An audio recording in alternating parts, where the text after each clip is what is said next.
Сәлеметсіздер ме? Мен Утебаева Аяулым. Арыстанбап жоғарғы колледжінің мергер ісі мамандығы 4-ші курс студентімін. Мен балалық шағымда кішкентайдан фонендоскоппен жүрегімді тыңдап, хирургиялық инструменттермен ойнайтын едім. Себебі әжем дәрігер-терапевт болды. Көптеген медициналық кітаптарын күнде бір рет болса да қызық көріп әпкелеріммен қарайтынбыз.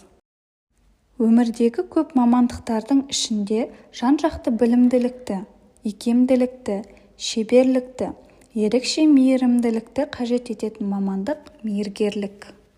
Жылдар бойы білім іздеген жастардың бойын жігерлендіріп, таңдаған маман иесі етіп, ұясынан ұшырып жатқан оқу орнының бірде бірегейі Арыстанбап жоғарғы колледжі. Колледжіміз гуманитарлық бағыт және медициналық бағыт бойынша студенттерімізге білім беріп, мамандарды даярлап шығарады.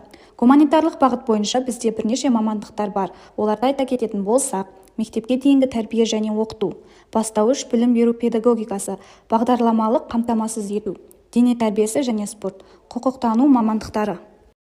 Медицина бағыты бойынша мамандықтарды таныстырып өтетін болсақ, үлкен сұранысқа ие мамандықтардың бірі фельдшер.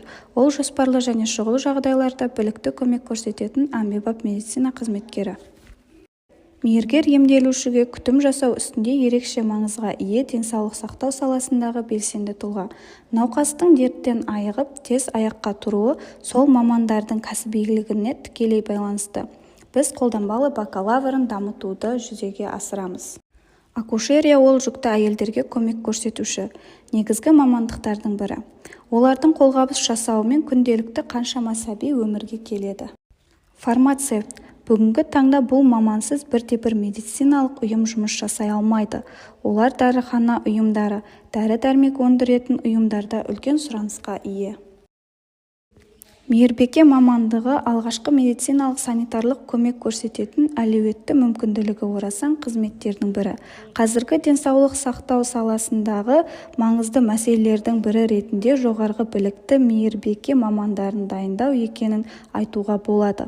Ол мамандарға медициналық білім мен біліктіліктен бөлек ойлау, ұйымдастырушы қабілет, белсенділік пен мобильділік қажет етіледі.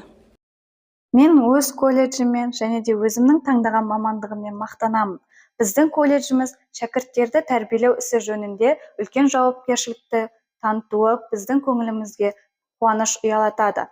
Мен оқитын оқу орнында тамамдағандар бүгінгі күнде үлкен жетістіктерге жетіп, жақсы маман иесі болуда.